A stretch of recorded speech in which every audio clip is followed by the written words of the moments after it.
So, section 7. Section 7 is about cognitive developmental approaches. We're going to talk about Piaget's perspective, then we're going to talk about sociocultural cognitive theory, and finally, we're going to talk about information processing perspective. Just consider that all of those perspectives, they are based on conscious thought, and they are actually against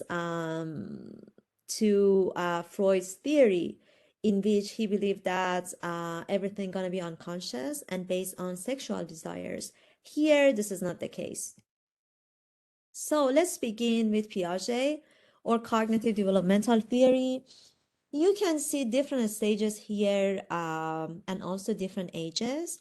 You can see sensory motor stage, then pre-operational stage, then concrete operational stage, age 7 to 12, and finally we can see formal operational stage.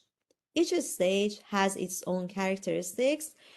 We're gonna talk more in details about them, I guess, in the next 2 chapters, maybe. Chapter 4, I guess. It's been a while. But yeah, for each of these stages, Piaget considered children as active creatures who can construct their understanding of the world around them. And another point in his theory is just the cognition here is qualitative. It's not about quantity. For example, even from the beginning, this child knows about the idea of height or weight. But here, by age 7, their idea of height can be more advanced compared to age 2. So this is all about quality. So Piaget actually considered different functions in his theory. The first one is organization, which means like feeding new knowledge into our existing one. It doesn't mean like you would literally add something from the environment to your knowledge. No, no. You have to just shape this new knowledge based on the context that you have in your brain. So you have to just transform that knowledge from the environment.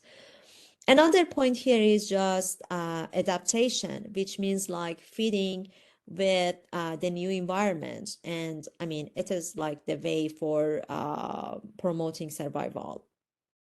Adaptation itself has two other categories, assimilation and accommodation. Assimilation means like making sense of new experiences, and accommodation means like when new knowledge is just too different or difficult to just add them to the previous knowledge. Here is just a good example for assimilation and accommodation. Here is a doggy, right? We know that this is doggy and this is animal. So this kid actually looking at a cat and call them doggy, which is wrong, right? So the dad is actually saying that while the cat and dog, they are just both animals, they are in different categories. So back to the previous slide.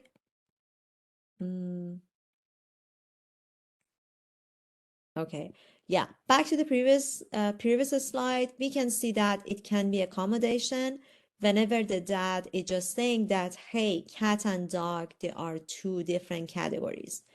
But if the dad would say that cat and dog, they are both animals, they would be same category and they can be assimilation. I hope it would make sense. But if you have any question, you can just email me and ask. So let's talk about Vygotsky and sociocultural cognitive theory.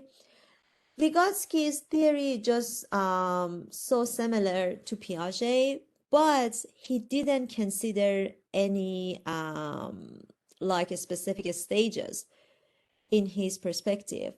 The way he looked at children's development, it just more interactive and more based on culture.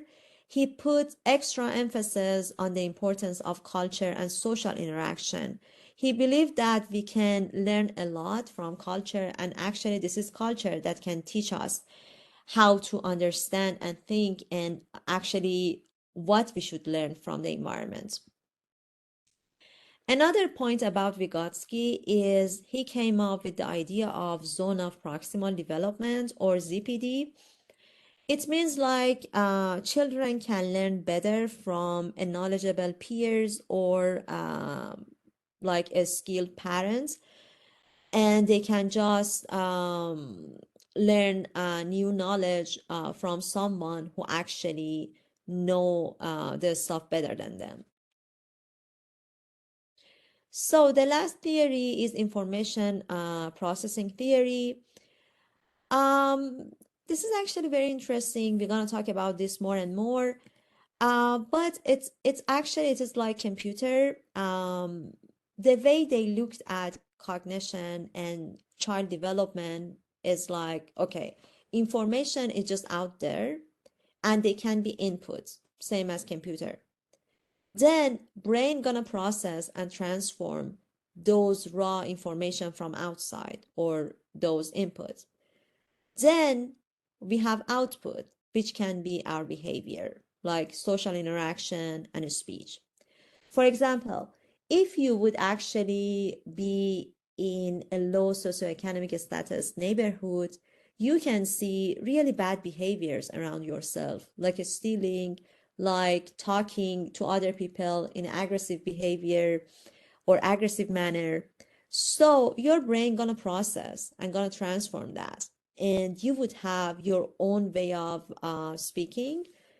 You're gonna make some changes, either more negative or maybe somehow positive, but the outcome gonna be the way you're gonna speak or you're gonna interact with other people. It's gonna be your output.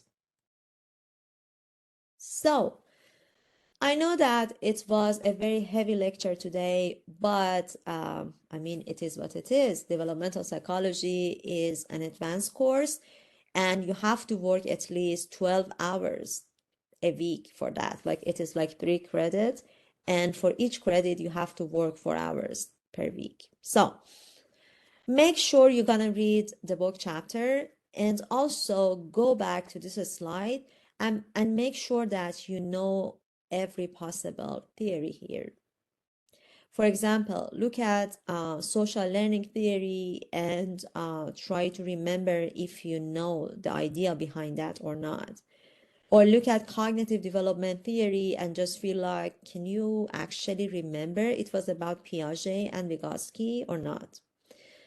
There are going to be a lot of questions about these major child development theories in your quiz and in your test one.